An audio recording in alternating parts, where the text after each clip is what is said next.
Hey, Howard Jacobson here. I want to show you some simple things you can do with an electric pressure cooker. In this case, I have the 6-quart Instant Pot. You know, in this time of pandemic, it's hard to get a lot of the foods we're used to. We have a lot of beans and dried stuff and potatoes that can form the bulk of our calories if we're feeling a little bit insecure about going to the store. These are things you can get in bulk and eat for a long time. But a lot of people I know are scared of their Instant Pot and they don't know what to do, and it's got all these buttons. So that's why I've set up a separate camera here, which is just pointing straight at all of the buttons, so you'll see exactly what to do and how to do it. So the first thing we're going to do, really simple, I'm just going to steam potatoes. And when you steam potatoes, you can use them in a lot of ways. You can just pull them out when they're done and mash them with greens like kale or chard or collards or spinach, and then add some condiments, whatever you like, salsa, nutritional yeast, sriracha, mustard, anything like that. Or you can let them cool overnight, and then you can have potatoes for quick fries or wedges or potato chips, which you can then do in an air fryer or in a regular oven. So I'll show you how to do the wedges, potato wedges. So first we'll do this, we'll let it cool, and then I'll come back and show you how to coat them and cook them up just so like you have really delicious like dirty fries. So I'm going to get started. First thing is we are going to put water in to the container of the Instant Pot. This is a cup of water, and it's about say half an inch. So if you're just eyeballing it, that's fine. And now we're going to put the potatoes in, but we don't want to boil them, we want to steam them. So you need something to rest above the water. Now a lot of people have something like this, which has the little feet there. That's perfect, that can go straight in. Mine's broken, so it doesn't have a handle, so it's not easy to pull out. So I'm going to use a combination of this platform and this steamer basket, which I think actually came from another pressure cooker that I had like 10 years ago, and I got rid of the pressure cooker but kept the steamer basket. So I just put that there. Now this is well above, it's probably 2 or 3 inches above the water.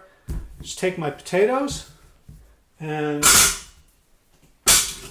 put it in. And now close with the Instant Pot. It does a little major scale on the way up when you close it, when it's in locked position, and a little major scale on the way down when you open it.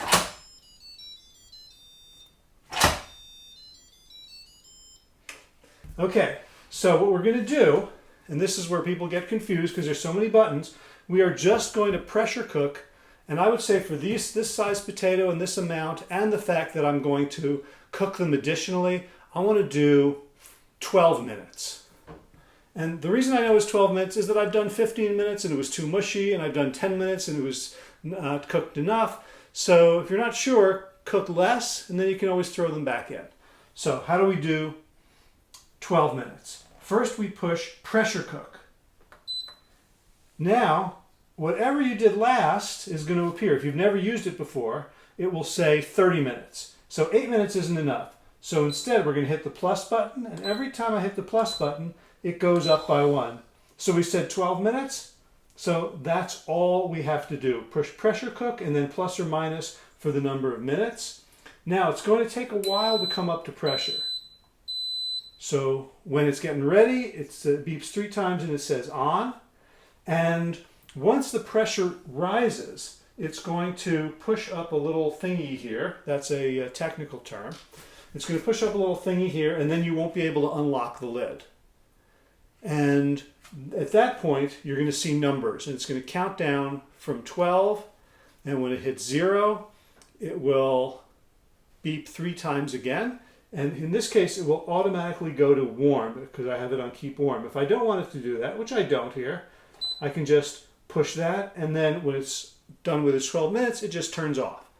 I'm going to wait at that point until I can open the lid, so natural pressure release.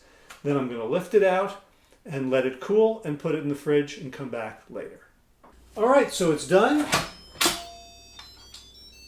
We look through the scale, and now you can see Potatoes are done. I'm just going to put them in a bowl, let them cool down, and put them in the fridge overnight. And tomorrow I will come back and make the potato wedges. The potatoes have cooled. They're in this bowl, and now I'm just going to quickly cut them up. 7 potatoes. Let's see how long it takes. I'm just going to do quarters. So big, thick wedges. That's one. And let's fast forward, shall we?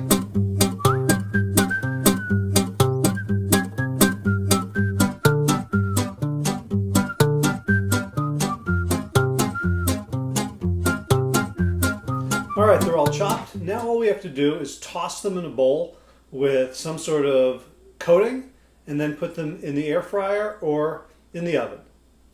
Pick them all up, put them in the bowl. Now these are pretty sticky. You can see how they stick to each other, which means that any coating you put on them is going to stick as well. You don't need to add any oil here.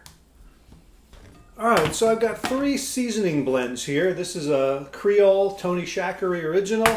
This is a McCormick taco seasoning mix, which is mostly yellow cornmeal and spices like chili, pepper, cumin, oregano, salt, onion, garlic. Let's go with the taco seasoning. So the cornmeal in there will also help coat the potatoes. So we're going to eyeball this. Maybe 2.5, 3 tablespoons. Put a lid on and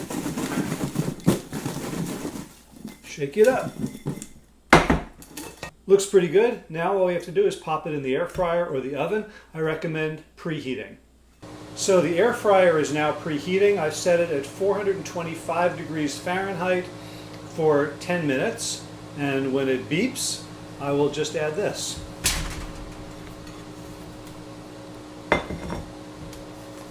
And separate it out. And these two are stuck together. So these two were stuck together, they didn't get coated. So I'm just going to use the leftover in the bowl here. Now these are going to be delicious.